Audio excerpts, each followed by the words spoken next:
Right, let's check in now with the markets. The markets are pretty much muted today. Makwe Masilela of Makwe Fund Managers has been watching those developments today. He joins us now. Makwe, thanks indeed for your time. Let's start with the rand. It looks like we were fast approaching 15 rand to the US dollar, but I believe you'll tell me this is largely due to a strengthening dollar and not anything domestically, I would imagine.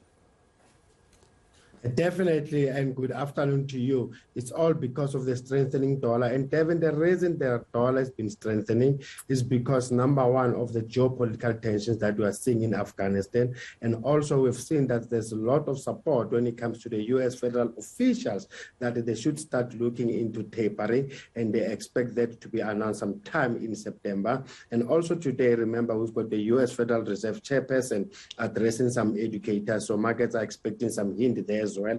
But more importantly, we expect that to happen when it comes to the Jackson Hole Symposium, which is happening at the end of August. So usually when they taper, then people start rushing to that. And the reason people are rushing to the dollar, remember the dollar continues to be seen as a safe haven, hence it has been strengthening. Yeah, it may have some importers worried for a moment there. But let's move on. Momentum today, as I just mentioned, saying those higher than expected death claims related to COVID-19 will hurt its bottom line, and we see profits there expected to be 70% down, Makwe. Very disturbing, but truth be told, it's not a surprise. Remember, the momentums that are more concentrated when it comes to KZN, Gauteng, and Western Cape. And Devin, remember, all these COVID waves, those three provinces were among the top when it comes to the infections. So it's not surprising to see that they've been affected this badly. And if you look at usually on average, if they took a look at the 3-year average, they've been paying around 6 billion. Now they had to pay almost 11 billion. And the guys, when it comes to the provision, unfortunately, it has been more severe than they expected. Another interesting set of results, Makwe, Grindrod. Now, here's a freight and logistics group celebrating quite a good set of half-year results as exports actually rose in the country. Of course, those figures were before the riots and the port disruptions. Nevertheless, a pretty good set of results from them.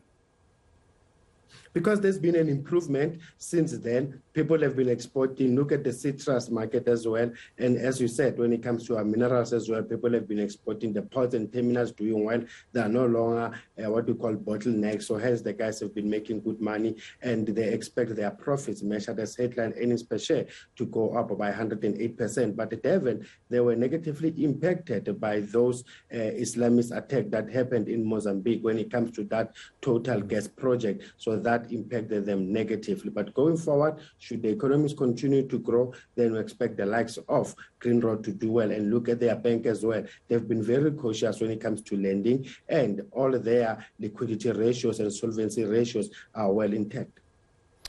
Well, it was a share to have in those days, and I suppose still is if you look at how it's been climbing. And I speak of BHP Billiton. Some news from them, moving away from fossil fuels as that share price goes up. What did you make of this company's announcements of late? I mean, I think that's good news, and all because of iron ore prices. Hence, the guys have made solid profits, and then their dividends soaring as well to almost a near-decade high, and all because of the high iron prices. But yes, they had to relook at their portfolio, and they're getting out of the petroleum business. And I guess for the fact that we know everybody, when it comes to oil, when it comes to coal, people are no longer looking into that. And separately, they approved that deal in Canada to mine potash. I think the deal is worth $5.7 billion US. So that itself, it tells you that for BHP Billiton, it's a bet on a low carbon world, as everybody's complaining about our environment, everybody's complaining about the climate. All right, we'll leave it there. Makwe Masilela from Makwe Fund Managers. Thanks very much indeed